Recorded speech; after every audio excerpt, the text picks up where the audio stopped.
Donc bonjour à tous, bienvenue sur la chaîne Philippe est dans le pré.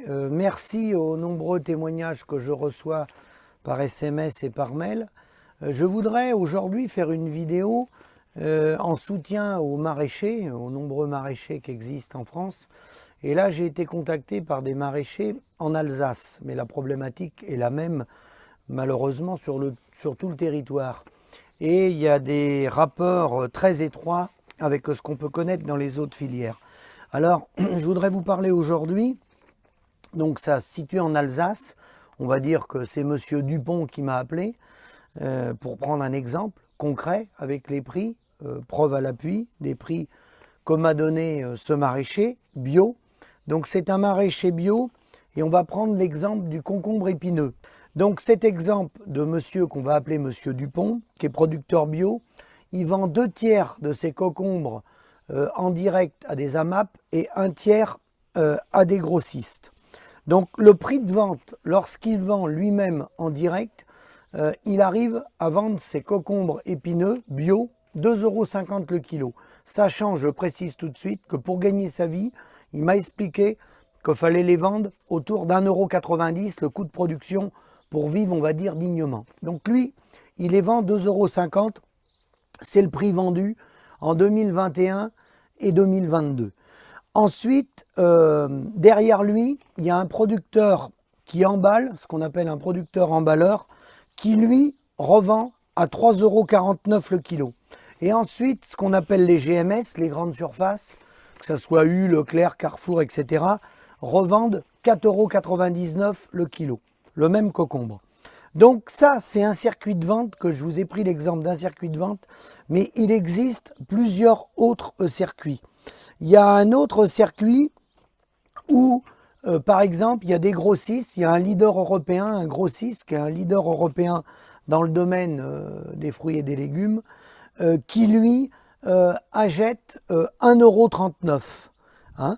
Et donc, lorsqu'il achète 1,39 € au producteur, par exemple en Alsace, là c'est l'exemple de l'Alsace, il achète 1,39 € le kilo. Il faut savoir qu'à ce prix-là, le producteur de base, le producteur bio, il est payé 1 €, simplement 1 €. Et de 1,39 € ensuite, vous allez retrouver dans ce circuit-là, dans les grandes surfaces, vous allez retrouver le concombre épineux entre 3 € et 3,50 € le kilo. Hein. Alors, la petite histoire quand même, si on suit le deuxième circuit que je vous ai expliqué, c'est que le producteur bio, Monsieur Dupont par exemple, il vend une partie, comme je vous l'ai dit, au détail, à 2,50 € le kilo. Son coût de production est à 1,90 €, on va dire plutôt qu'il se tire plutôt mieux que la moyenne.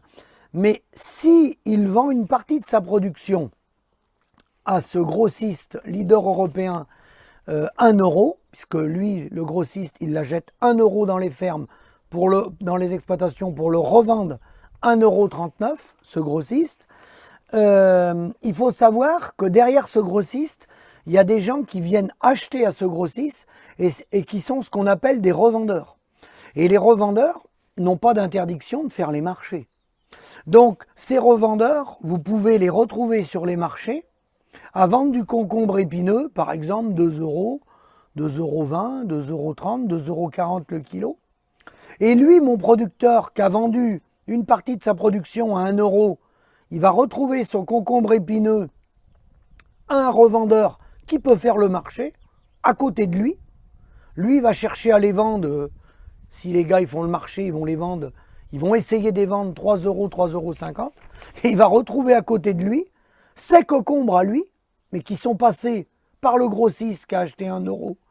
Et le revendeur, lui, il va les revendre 2 €, 2,20 €, mais lui, il n'a jamais produit de concombre. Il n'a pas de terre, il n'a rien. Il a été les acheter au grossiste à 1,39 € et il va les revendre sur le marché 2 € ou 2,20 €, c'est souvent ça. Hein, voilà. Et lui, il n'a rien mis en production, il n'a pris aucun risque, il n'a pas de personnel. Hein, voilà.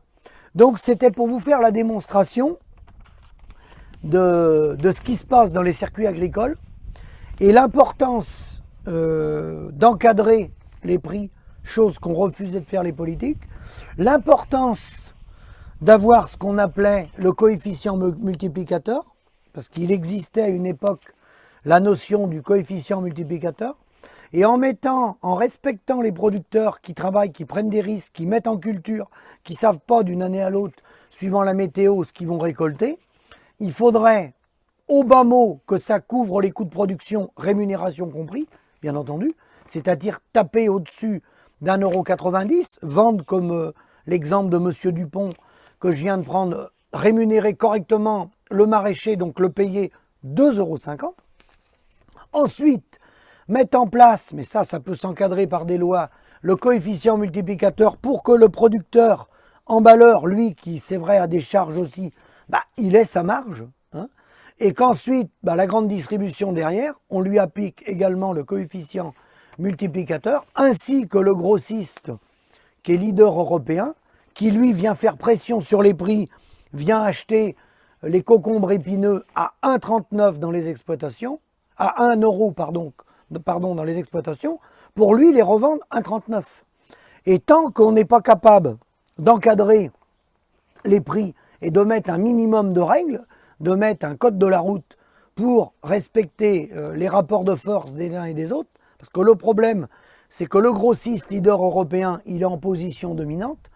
Les centrales d'achat derrière les GMS que vous connaissez tous, les U, les Leclerc, les Carrefour, bien entendu, eux aussi, ils peuvent mettre en compétition le producteur maraîcher bio alsacien, ils peuvent le mettre en compétition avec, sur d'autres endroits du territoire français, des gens qui vont sortir des concombres 3 semaines, 1 mois avant, parce que c'est plus précoce, dans le sud ou ailleurs, ou en Bretagne.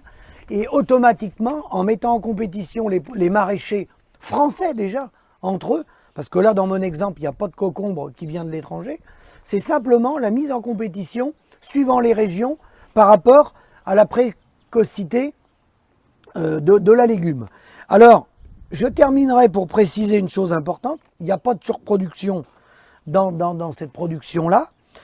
L'écart, je vous ai parlé qu'il était vendu à 4,99 € dans mon premier exemple, il est vendu à 4,99 € le kilo dans les grandes surfaces, et dans l'autre circuit, on le retrouve autour de 3,50 €.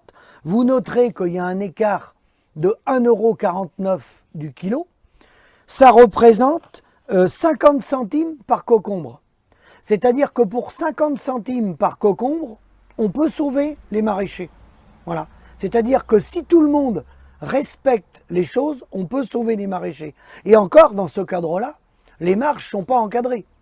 Parce que quand je vous ai pris l'exemple du grossiste qui revend à 1,39 € mais qui achète 1 €, vous voyez la marge qu'il prend. Il achète 1 €, il revend 1,39 €. Hein, et ensuite, dans ce circuit-là, on retrouve dans les GMS, dans les grandes surfaces, le concombre vendu entre 3 € et 3,50 €. Hein, et dans l'autre circuit, on est parti avec de 2,50 € du kilo pour le monsieur Dupont qui les vend mieux que la moyenne. Il y a un emballeur qui lui revend 3,49 € et on le retrouve 4,99 €. Donc vous voyez que tout ça, en fait, on se triture l'esprit et on se fait de la misère pour rien.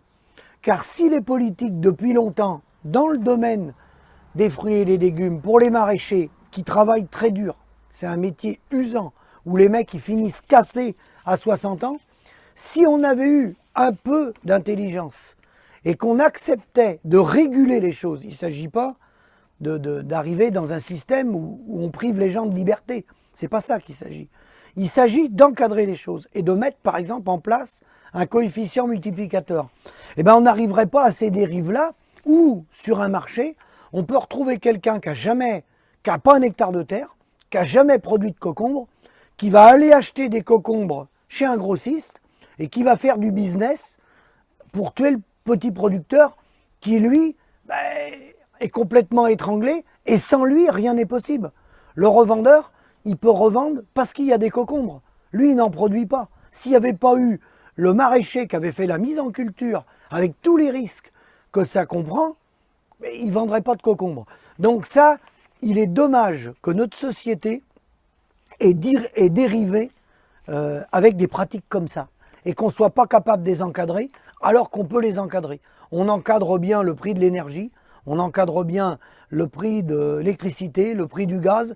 Il y a des encadrements qui sont faits, c'est plus ou moins efficace, mais il y a quand même des encadrements possibles pour au moins freiner les injustices et des choses qui paraissent quand même invraisemblables, que quelqu'un qui a la terre, quelqu'un qui est indispensable, qui nourrit les gens, puisse se retrouver ruiné par un mécanisme d'oligopole, soit du grossiste, soit des grandes surfaces, et après, entre-temps, des revendeurs qui viennent piller une partie de la valeur ajoutée qui appartient bien aux maraîchers, car ces gens-là, faut leur dire chapeau, parce que le maraîchage, c'est très très très difficile comme métier.